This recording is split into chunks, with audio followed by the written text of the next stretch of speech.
Greetings all, and welcome back to Simple Living Happy Home. As a PT, I can specialize in quite a variety of things, and something that I hold a specialty in is pain neuroscience education. When it comes to working with patients with chronic pain, one of the first things we try to tackle is getting a good night's sleep. When you're tired, it's harder for your brain to process information, to make decisions, and to understand the sensations that are going on inside your body. Whether you deal with chronic pain or not, anything you can do to improve the quality of your sleep is going to go a long way in improving your normal daily life. So let's talk through some sleep hygiene tips.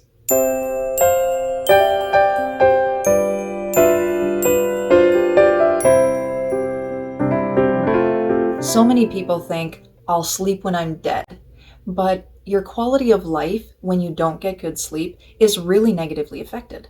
Good sleep hygiene helps keep your brain healthy and clean, just like personal hygiene helps to keep your skin healthy.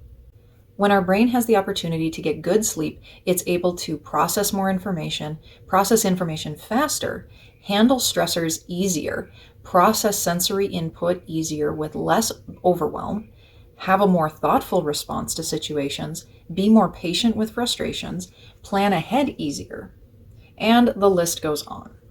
Good sleep is also beneficial for your muscles, your nerves, your heart, and all of your other organ systems. So the main message here is that sleep is important and it makes a difference in your daily life. So what are some things that you can do to improve your sleep hygiene? Number 1, lights and the TV need to go off. Light is going to stimulate your nervous system and interfere with your circadian rhythms, which is your sleep-wake cycle. If there's lights on, it stimulates the awake hormones inside your body and interrupts that circadian rhythm. You want to turn off all technology, your phones, your TV, tablets, everything. And any other lights that are not necessary at least 1 hour before bedtime. That hour before bedtime you should use for relaxation techniques, breathing exercises, and general unwinding to allow your body to prepare for going to sleep. Tip number 2 is no naps.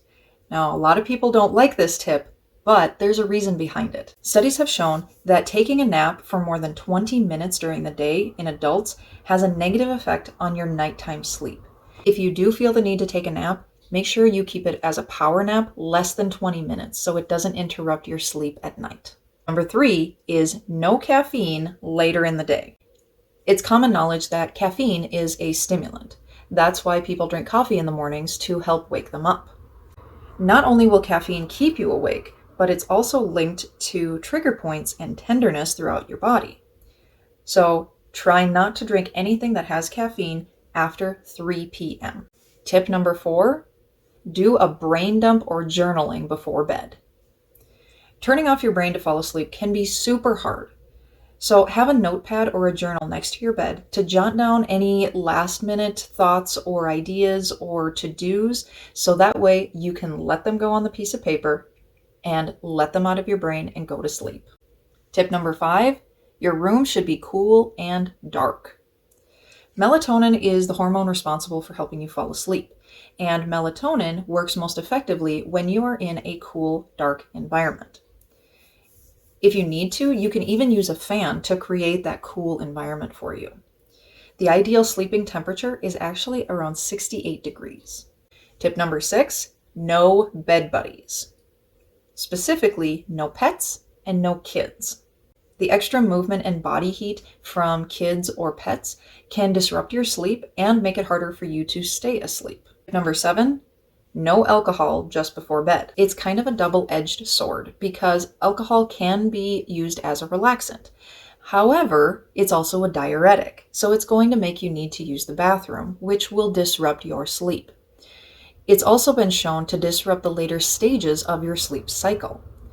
So alcohol, although it may help you relax, should not be used as a sleep aid. Tip number 8, limit your water intake in the last couple hours before you go to bed. Drinking large amounts of water right before you go to bed can make you have to get up and use the bathroom multiple times at night, interrupting your sleep cycles. Any large amounts of water should be consumed 2 hours or more before bed. Tip number 9, and this is a little bit of a twofold tip, is to stay in bed, at least for a little while, and to have a set go to bed time and wake up time. If you're struggling to fall asleep, you should remain in bed and try to practice relaxation techniques and breathing exercises in order to help you fall asleep. If you're waking up really, really early in the morning before you're supposed to be up out of bed, stay in bed and keep your eyes closed. This can actually help become more sleep that you need.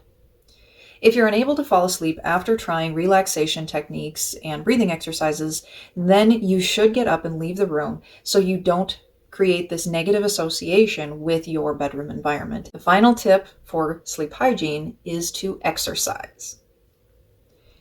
Exercise actually helps to flush stress hormones out of your bloodstream. But keep in mind, you don't want to do intense exercise less than 2 hours before bedtime because it will actually increase your alertness.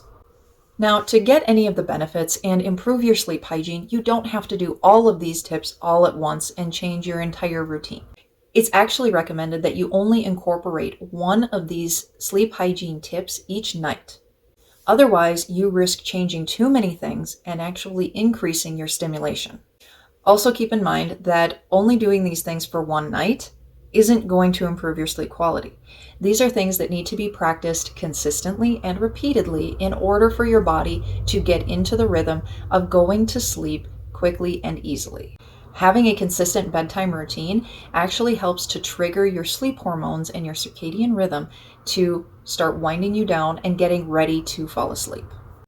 I want to thank Evidence in Motion and the International Spine and Pain Institute for my education in pain neuroscience education. These sleep hygiene tips came directly from my education materials. Feel free to leave any comments or questions down below, and I would be happy to help you with some of your struggles with sleep.